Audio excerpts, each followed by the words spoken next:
Hi, I'm Paula from the Knitting Pipeline podcast, and I'm going to show you how I make wool labels for hand knits.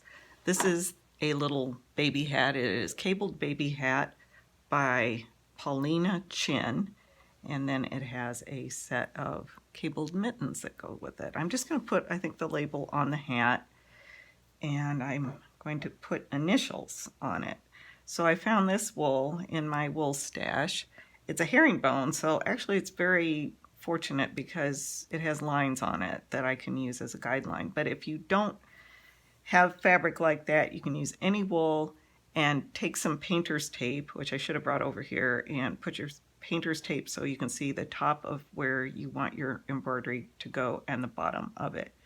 I'm going to now make a quilter's knot, which you have the needle going this way towards the end of the thread, and then you wrap the thread. I do it 3 times, 1, 2, 3, pinch it, and then pull it. Whoops, I hit my light, but I can't stop. I'll probably hit the camera too because this is a very awkward setup. I'll nip off that little end.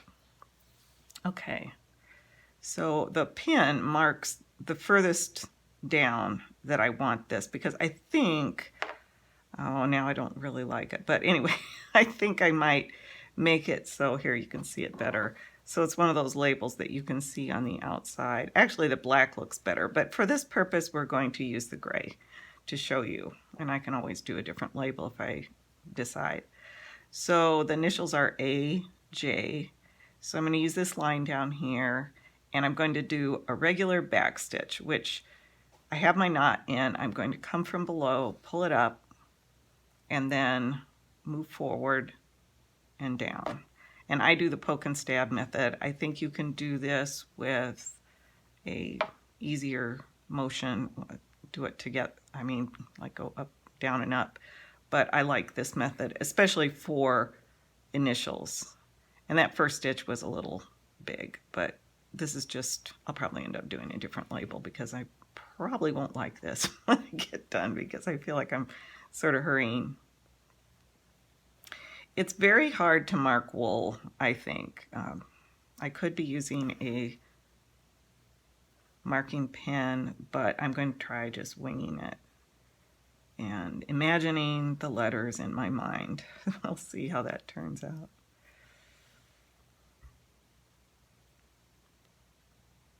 I'm going to make one more little stitch up here at the top of the A. The thread I'm using is Presencia, I believe. Presencia, which I got on craftsy.com. I like Presencia and I like the Valencia. Okay, so I'm at the top of the A now and I'm going to come down. And since I don't want to come up here, I probably can come up right next to it, and it's okay.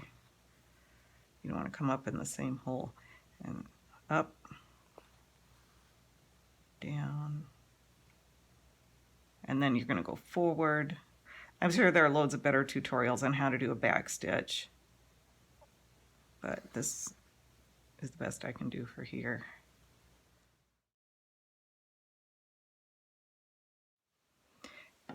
Now, you don't have to worry too much about wool fraying.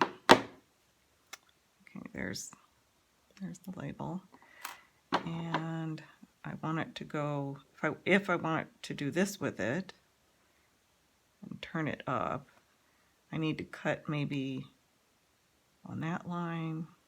And I'm going to use my special little wool applique scissors that my sister gave me. So I'm going to cut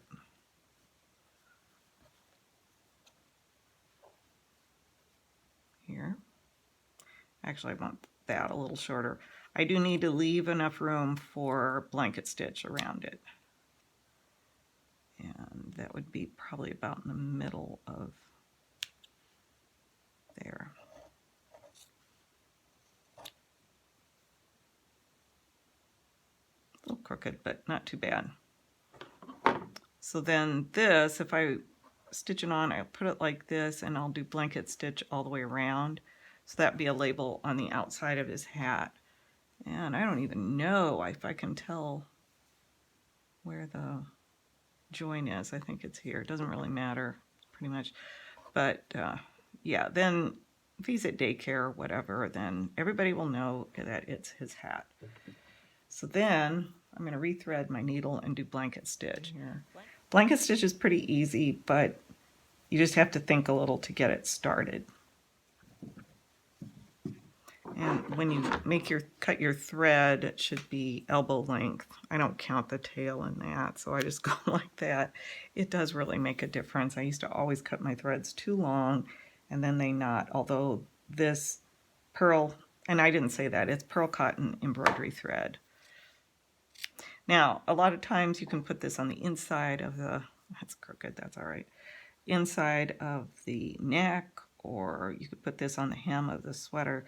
So it will look like this when I get it sewn on with the blanket stitch. So there are loads of tutorials on blanket stitch. I'm going to come up there at the corner, and then the thread always has, when you come up, the thread always has to be behind the needle. If it isn't, then you just duck your needle under if you make a mistake there. Okay, so now I take the thread over here, and I'm going to come up and under, or the needle goes over. Okay. Now I'm going to sew the inside. I would not have to use embroidery thread. I could do a blind stitch or hem stitch, but I think I'll just continue with the blanket stitch and see how that works on the inside. I've never actually done a label like this where it's on the outside, but I think I really like it. So, okay, now I'm going to turn it over like that. Blanket stitch does use a lot of thread. It is a yarn hog or thread hog.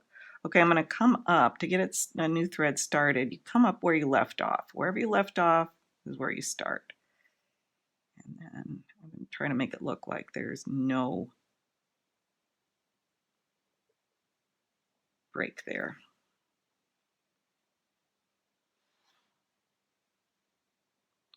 All right, now I'll flip it over and see how this works.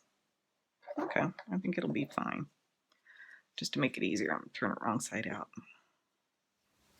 Now I'm not going through on the other side. Trying to anyway. Trying not to. There is the hat with the label like this.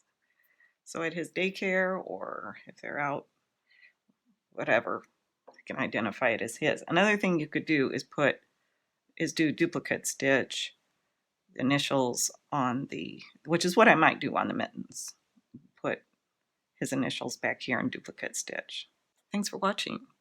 Hope that helps.